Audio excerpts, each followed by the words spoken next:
നമസ്കാരം. അമേരിക്കയ്ക്ക് ഏതൊക്കെ വഴിയിൽ പണമുണ്ടാക്കാമെന്ന് പരിശോധന നടത്തുകയാണ് അമേരിക്കൻ പ്രസിഡന്റ് ഡൊണാൾഡ് ട്രംപ്.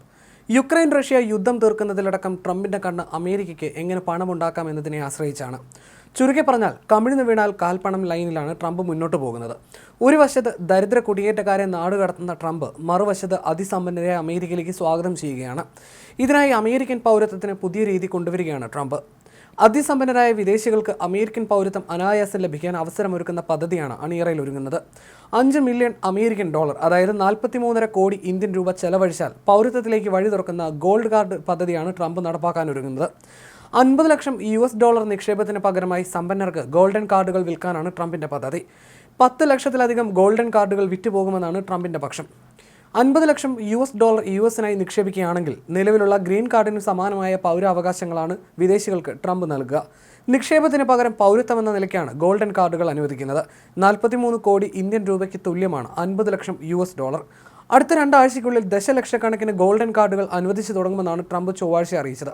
ഈ ഫീസ് അടച്ചാൽ ട്രംപ് പറയുന്നത് പോലെ സമ്പന്നർക്ക് അമേരിക്കൻ പൗരത്വത്തിലേക്കുള്ള വഴി തുറന്നു കിട്ടും. സമ്പന്നരായ വിദേശികളെ രാജ്യത്തേക്ക് സ്വീകരിച്ച് അമേരിക്കയിലെ നിക്ഷേപവും അതുവഴി തൊഴിലവസരങ്ങളും വർദ്ധിപ്പിക്കുകയാണ് ട്രംപിന്റെ ലക്ഷ്യം. പദ്ധതിയെക്കുറിച്ചുള്ള കൂടുതൽ വിവരങ്ങൾ 2 ആഴ്ചയ്ക്കുള്ളിൽ പുറത്തുവിടുമെന്ന് ട്രംപ് അറിയിച്ചു. ഗോൾഡൻ കാർഡുകൾ വഴി രാജ്യത്തെ കടങ്ങൾ വീട്ടാൻ സാധിക്കുമെന്നും ട്രംപ് പറയുന്നു. വിദേശ നിക്ഷേപങ്ങൾക്ക് US-ലേക്ക് കുടിയേറാനും വിസയ്ക്ക് അപേക്ഷിക്കാനും അനുവദിക്കുന്ന സർക്കാരിൻ്റെ EB-5 കുടിയേറ്റ നിക്ഷേപ വിസയ്ക്ക് പകരമായാണ് ട്രംപ് ഗോൾഡൻ കാർഡ് അവതരിപ്പിക്കുന്നത്. $10 ലക്ഷം മുതൽ 8 ലക്ഷം വരെ നിക്ഷേപിക്കുന്നവർക്കായിരുന്നു US EB-5 നൽകിയിരുന്നത്. സാമ്പത്തികമായി പിന്നോക്കം നിൽക്കുന്ന മേഖലകളിലേക്ക് നിക്ഷേപം എത്തിച്ചിരുന്ന ഈ പദ്ധതി 1992 മുതൽ നിലവിലുള്ളതാണ്. ആദ്യ ഭരണകാലം മുതൽ പദ്ധതിയിൽ പരിഷ്കരണത്തിന് ട്രംപ് ശ്രമിച്ചിരുന്നു. 2019 പദ്ധതി പ്രകാരമുള്ള കുറഞ്ഞ നിക്ഷേപം $18 ലക്ഷം ആയും പിന്നോക്ക മേഖലകളിൽ $9 ലക്ഷം ആയും ട്രംപ് ഭരണകൂടം ഉയർത്തിയെങ്കിലും 2021 ഒരു ഫെഡറൽ ജഡ്ജ് ഈ മാറ്റം റദ്ദാക്കി. രണ്ടാമത് അധികാരത്തിലെത്തുമ്പോൾ പദ്ധതി പൂർണ്ണമായി പൊളിച്ചു മാറ്റുകയാണ് ട്രംപ്. ട്രംപിന്റെ പുതിയ നീക്കത്തിൽ പൗരത്വാവകാശങ്ങൾ പണത്തിന് വിൽക്കുന്നതിലെ ധാർമ്മികത അടക്കമുള്ള വിഷയങ്ങൾ ചർച്ച ചെയ്യപ്പെട്ടേക്കും.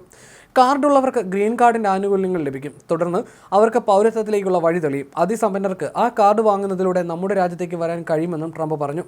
റഷ്യക്കാർക്ക് ഗോൾഡൻ കാർഡ് വാങ്ങാൻ കഴിയുമോ എന്ന ചോദ്യത്തിനും ട്രംപ് മറുപടി നൽകി. റഷ്യയിലെ പ്രഭുക്കന്മാർക്ക് ഗോൾഡ് കാർഡ് വാങ്ങാം.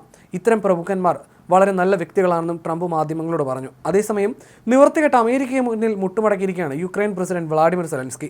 നിർണായകമായ ധാതുഖനനം സംബന്ധിച്ച കരാറിൽ ഇരു രാജ്യങ്ങളും തമ്മിൽ ധാരണയായതായിട്ടാണ് റിപ്പോർട്ട്. അമേരിക്കയ്ക്ക് യുദ്ധച്ചെലവ് കൈമാറുന്നതിന് വേണ്ടിയാണ് സമ്മർദ്ദത്തിന് വഴങ്ങി കരാറിൽ ഒപ്പിടാൻ യുക്രൈൻ തീരുമാനിച്ചത്. വെള്ളിയാഴ്ച വാഷിംഗ്ടണിൽ ചെന്ന് സെലൻസ്കി കരാറിൽ ഒപ്പിടും. ജോ ബൈഡൻ അമേരിക്കയുടെ പ്രസിഡന്റ് ആയിരുന്ന കാലഘട്ടത്തിൽ യുക്രൈന് നൽകിയ സൈനിക സഹായത്തിന്റെ ചെലവ് മടക്കി നൽകുന്നതിനായിട്ടാണ് സെലൻസ്കി ഇപ്പോൾ കരാറിൽ ഒപ്പിടാൻ നിർബന്ധിതനായിരിക്കുന്നത്. റഷ്യ യുക്രൈൻ യുദ്ധം അവസാനിപ്പിക്കാൻ ഡൊണാൾഡ് ട്രംപ് നടത്തുന്ന ശ്രമങ്ങൾക്കിടയിലാണ് ഇക്കാര്യത്തിൽ ഒരു തീരുമാനമാകുന്നത്. കരാറിലെ കരട് വ്യവസ്ഥകളിൽ ഇരു രാജ്യങ്ങളും തമ്മിൽ ധാരണയായി എന്നും അന്താരാഷ്ട്ര മാധ്യമങ്ങൾ റിപ്പോർട്ട് ചെയ്യുന്നു. യുക്രൈൻ്റെ ധാതു സമ്പത്തിൽ $500 ബില്യൺ അവകാശമാണ് അമേരിക്ക ആവശ്യപ്പെട്ടിരിക്കുന്നത്. എന്നാൽ ഇക്കാര്യത്തിൽ സെലൻസ്കി അന്ന് വിയോജിപ്പ് പ്രകടിപ്പിച്ചിരുന്നു. യൂറോപ്യൻ യൂണിയൻ സുപ്രധാനം എന്ന് തിരിച്ചറിഞ്ഞ 34 ധാതുക്കളിൽ 22 എണ്ണത്തിൻ്റെയും വൻതോതിലുള്ള നിക്ഷേപം യുക്രൈനിലുണ്ട്.